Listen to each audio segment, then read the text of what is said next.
because I introduced this car to the channel and I never really explained what the plans were and kind of what direction the car was going to go.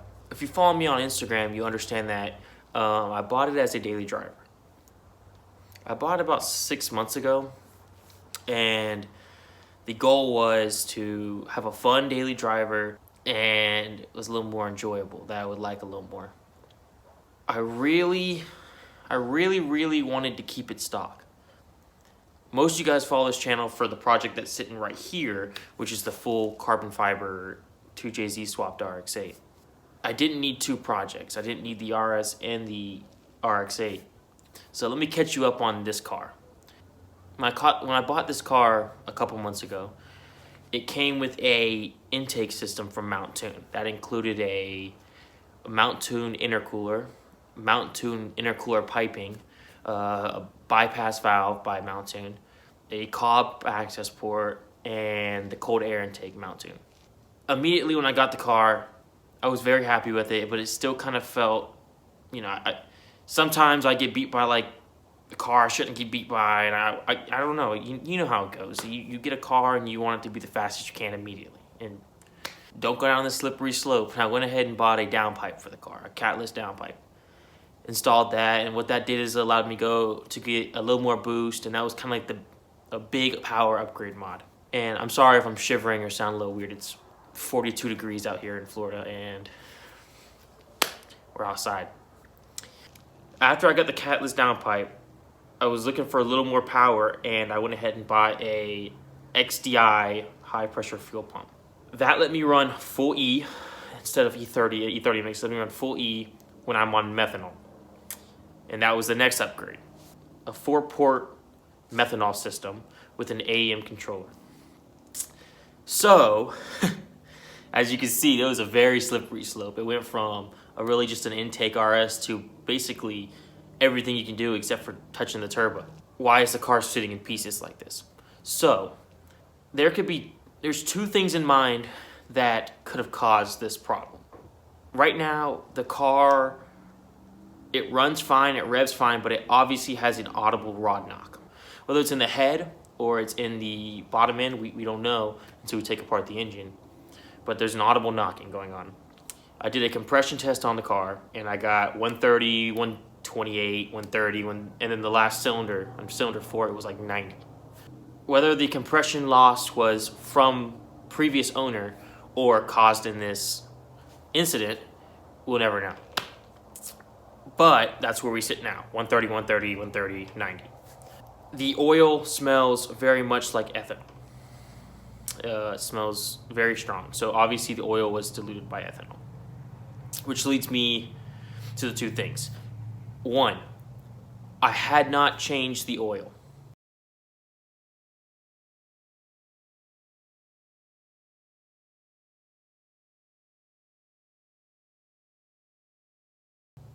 The car had about 6,000 miles on the same oil.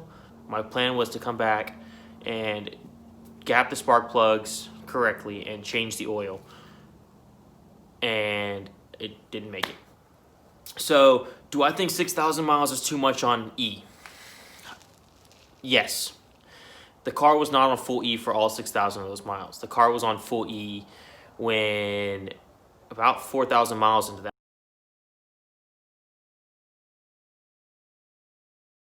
The car went on full E, and then I drove down to the Florida Keys. And if you follow me on Instagram, you've seen all the pictures where we went all over the Keys. And we drove back, and it was a little bit of misfiring issues with the car. But I just assumed that it was a problem with the spark plugs, because the morning of leaving for the Keys, I changed the spark plugs on the car, and then I did some real quick vacuum line changing. And I was just in such a rush that I didn't gap them. I just put them how they came from AutoZone in. And thinking back, that was a big mistake, but I was just moving too fast. So I thought the misfiring issues was due to the spark, and it probably was, because it would only occur under high load. I was driving away from the gas station. Off of a light, I didn't launch it. I kind of took off normally in first gear, floored it in first gear, and RPMs locked at about 3 to 4,000. Pop, pop, pop, pop, pop. Then I heard it. Rod knock. My two ideas were obviously the spark. Maybe one of the obviously it's in cylinder 4. The cylinder 4 spark didn't spark, and since I'm spraying methanol, it filled up the combustion chamber and bent a rod. The other one is just that the oil was too diluted by E85. It's really hard for me to kind of show you guys this car in this stage. I wanted to be as transparent as possible about what happened to the car and why I haven't been filming it. And I guess the reason I haven't been filming it is because I kind of didn't want this to happen. I didn't want to push the car. I didn't want to kind of encourage myself to go overboard with the car. But I did that by myself. So now we have two projects. We have the RS and the RX-8. So I have a couple of options. It all kind of depends on how the engine looks once we take it apart, and we're ready to pull it right now. So whenever we get it out, obviously I'll show you guys, and we'll dig into the engine and figure out what went wrong and why did it go wrong. We have two options. Since it's out, I can go ahead and put nicer pistons in it, rods, and just kind of send it. A little more power for later in the future, even though I'm on stock turbo right now. But a little more power, just kind of build it bulletproof. Or we can just revert it back, just put it stock block, and fix what's broken and keep it moving and continue on with daily life. I don't know which one I'm going to go with yet. Like I said, I don't really know what I need to fix yet until I pull it out, take it apart, and figure it out. It kind of sucks, man. I thought this car would be a really good daily driver, and obviously it's not Ford's fault. It's not anyone's fault, but it's my fault. I should have changed that oil and gapped the spark plugs. Assuming that's the issue. Hope this is a learning experience for everyone watching, that if you're running full 85, you need to be changing your oil.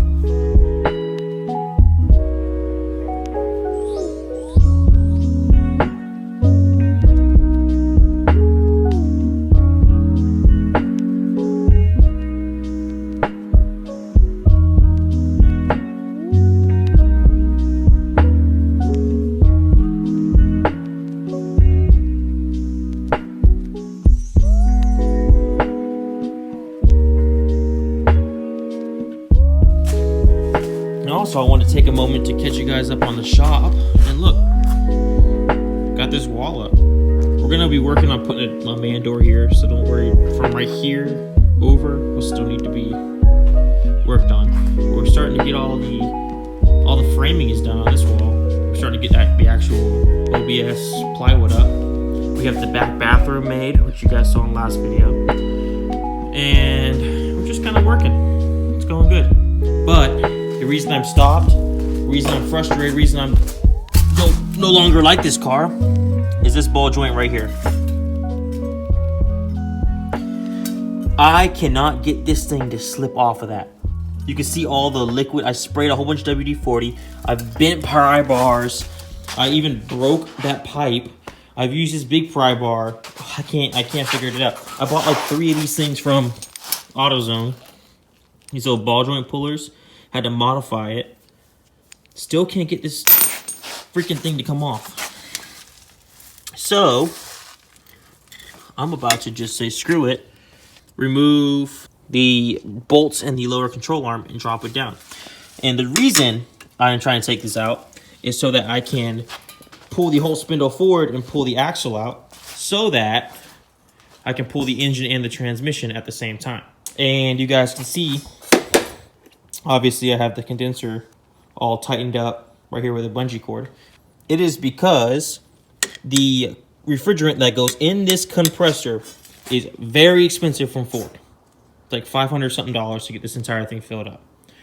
So we are not going to be undoing that. We're going to be leaving the lines on here, and we're going to be pulling the engine around it. But yeah, so that's the only thing I have left now is everything else is taken apart. Batteries out. All the shipping cables are disconnected. All the radiator, intercooler, everything's out except for the axles and the drive shaft. I'm going to probably give it 1 or 2 more minutes of trying it, and then I'm going to bed, because fuck this car. Let's go. Fuck Ford. I got him out. Can you even see this one? No. We're going to show you. Got that stupid thing out. Ball joint is probably toast, but at this point, it charged it to the game. All right. Oh, I'm out of breath. Now that I got the ball joint out, I'm going to work on knocking these axles loose. Don't know how I'm going to do that yet. And then drive shaft to the rear, and then engine comes out. Look at my hand. Oof. So I think that's going to be it for tonight on the RS. Tomorrow, I'm going to make a new video of us ripping the actual engine out and putting it on this engine stand, and then we're going to start tearing it apart. So, yeah. I'm sorry if this is a shorter video. I need to start posting some more, so I'm going to start making probably the videos 10 to 15 minutes just to kind of keep, keep everyone interested.